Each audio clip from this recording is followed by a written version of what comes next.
Again, something like free market is kind of synonymous with America. And if you don't like it, I don't know how you can say you love this country. You know who loves this country? You know who's not constantly complaining about what happened 200 years ago and who's not obsessed with seeing America through shit-colored glasses and shaking off the stench of what irredeemable privilege we are? Immigrants. AOC says so many people in this country hate women. Oh, geez. Even the guy at the party who pulls out a guitar is like, way to ruin the fun. Bill Maher is once again taking aim at the extreme left, calling them out for constantly criticizing America while praising countries with far worse records. Lately, we've seen countless voices, mostly from the liberal camp, attack America over every minor issue. And while some of their points may hold a little truth, Maher argues they are blown completely out of proportion. So he stepped in to set things straight, and he didn't hold back. Get ready, because this one is intense. The red, white, and ew. Country that started out bad and will always be bad, founded on an unrelenting history of sucking and unable to change. But we have changed a lot. Democrat Cori Bush tweeted, "This land is stolen land and black people still aren't free." And this was on the 4th of July. Really? Not that I give a shit about the 4th of July. I've never been a rah-rah guy.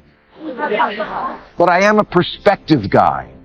And that's what too much of... Sometimes it genuinely disappoints me when the left seems unable to see anything good in this country.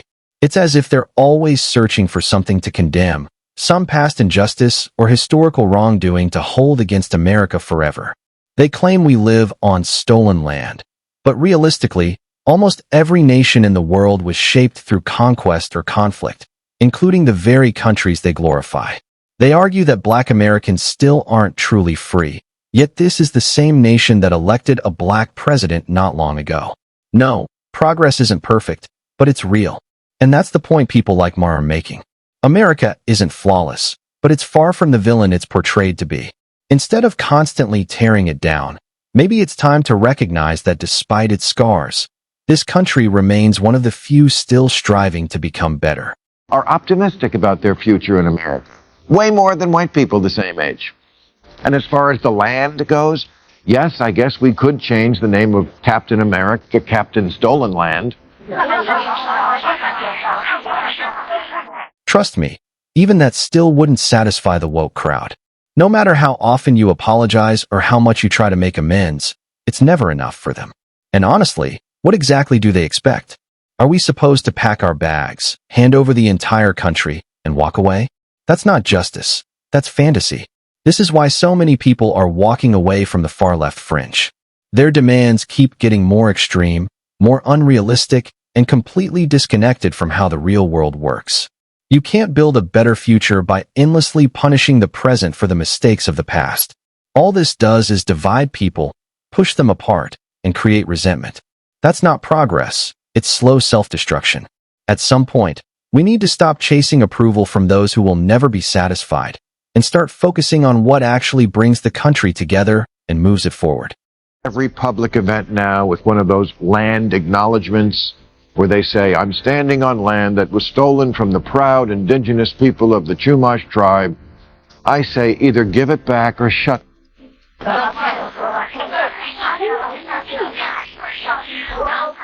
Yeah, exactly. It's time to stop with the pandering. Enough with the empty speeches and the virtue signaling. Woke liberals love to make land acknowledgments, but what do those actually accomplish?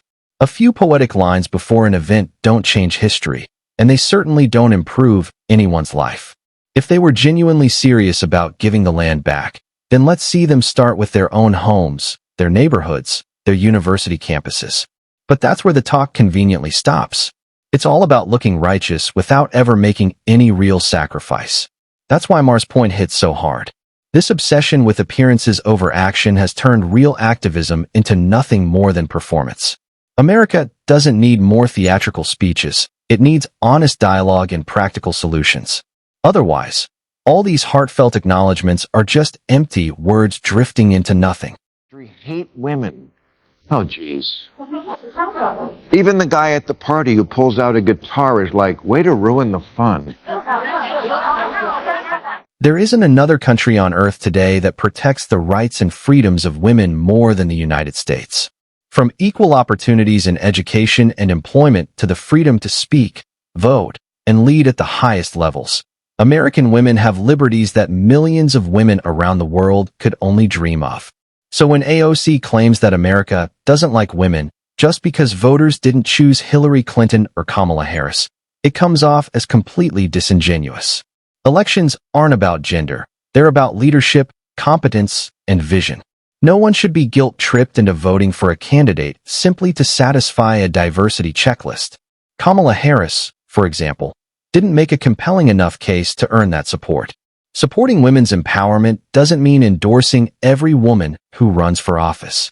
It means holding every candidate, male or female, to the same standards of merit, accountability, and results. Capitalism is slavery by another name. No, it's not.